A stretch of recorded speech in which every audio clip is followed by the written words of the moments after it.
Hi, welcome back to the channel. Just one second.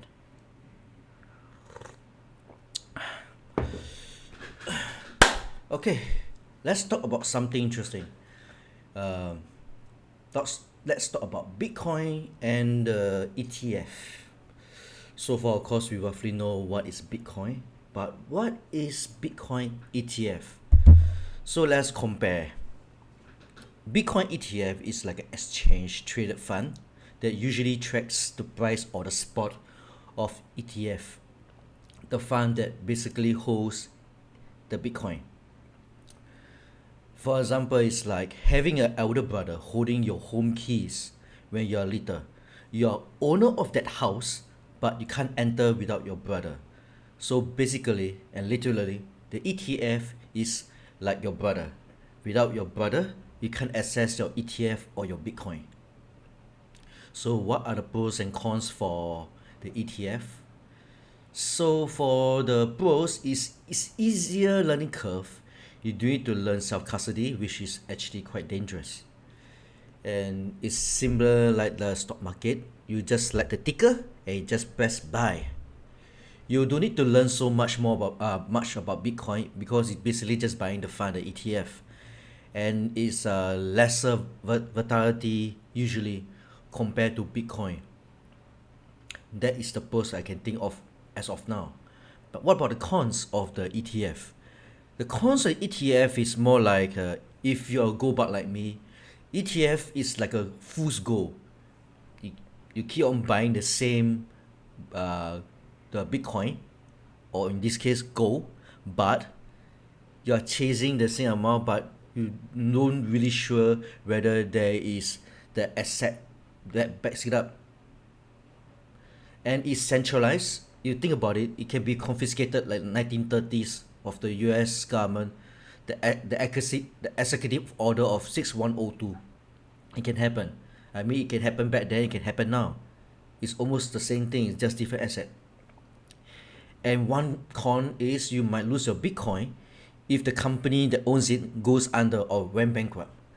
That's always the case. Yeah, they might sell the asset, but when they sell the asset, it's basically selling your Bitcoin and you get fiat instead of your Bitcoin. And management fees might eat up your gains or your profit. And another one is too many ETF to choose from. But if you want my advice, I think you can get the largest one, which is the iShares Bitcoin Trust, ticker IBIT, if I'm not wrong. And if you buy from the Bitcoin ETF, it defeats the purpose of getting Bitcoin. It's because Bitcoin is supposed to be decentralized, censorship resistance, and private in the sense.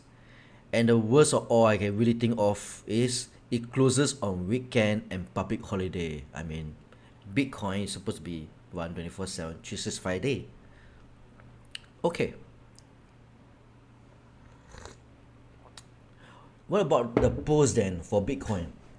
You just hold a Bitcoin, is decentralized, it's permissionless.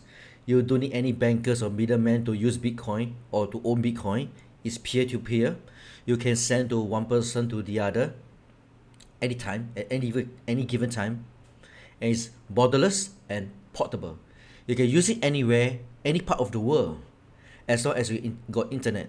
But the thing is, Bitcoin can function without the internet. Like what I just said just now, Bitcoin works 24/7, 365 days a week, works all the time. As long as the network keeps on working, it never stops. When you own Bitcoin, your purchasing power should increase over a long period of time. In fact, in 60 years of Bitcoin, if you buy and hold a Bitcoin for 4 years, even you buy at a peak, you should make money. So that's really interesting, right? Because when you think about it, which asset class can really confidently tell you that you just buy and hold this asset for at least 4 years, you can make money. It's just whether is it more or less. It's really fantastic. Think about it. Self custody, you are your own bank. You can access your money at any time. You truly own it. It is freedom money. And if your gold bar is sound money, and of course, Bitcoin is limited supply of 21 million. You can't simply put it out of thin air. Then, the cons of Bitcoin, which is learning curve can be very daunting, very hard. Mistakes can be very costly because we have a saying for Bitcoin is where you use Bitcoin is for final settlement. So wherever you send is the final destination, and if you make a mistake, you're not getting back your Bitcoin. So that is one big uh, thing you have to think about when you buy Bitcoin, and you might need someone to guide you or pay someone to teach you how to use Bitcoin.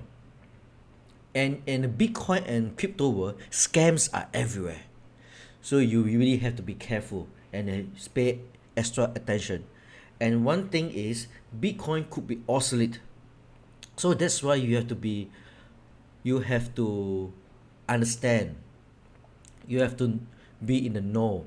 Like for example, there is talks about quantum computing that might hold Bitcoin oscillate, which is a little fast stretch because for a little info, quantum computing is still very early in its stages, and from what I understand, it can only run for like 20-30 minutes before it overheats, and we are the Bitcoin developers are still working on it, and this quantum computing will not be really a threat for at least the next few years.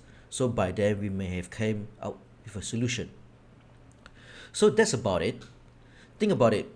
If you're holding Bitcoin ETF, it is a great start, but it shouldn't end there. Because it is just the starting point. In fact, I don't really recommend people to buy the ETF because it is just an asset. No, it's just that fun to hold the asset. But if you learn Bitcoin, it's much simpler because you won't be so confused because you're already in the trench since from day one. All you have to do is ask people around you can trust, and there's a lot of resources online, so you don't really have to worry. So tell me what you think, and I'll see you on the next video. Goodbye.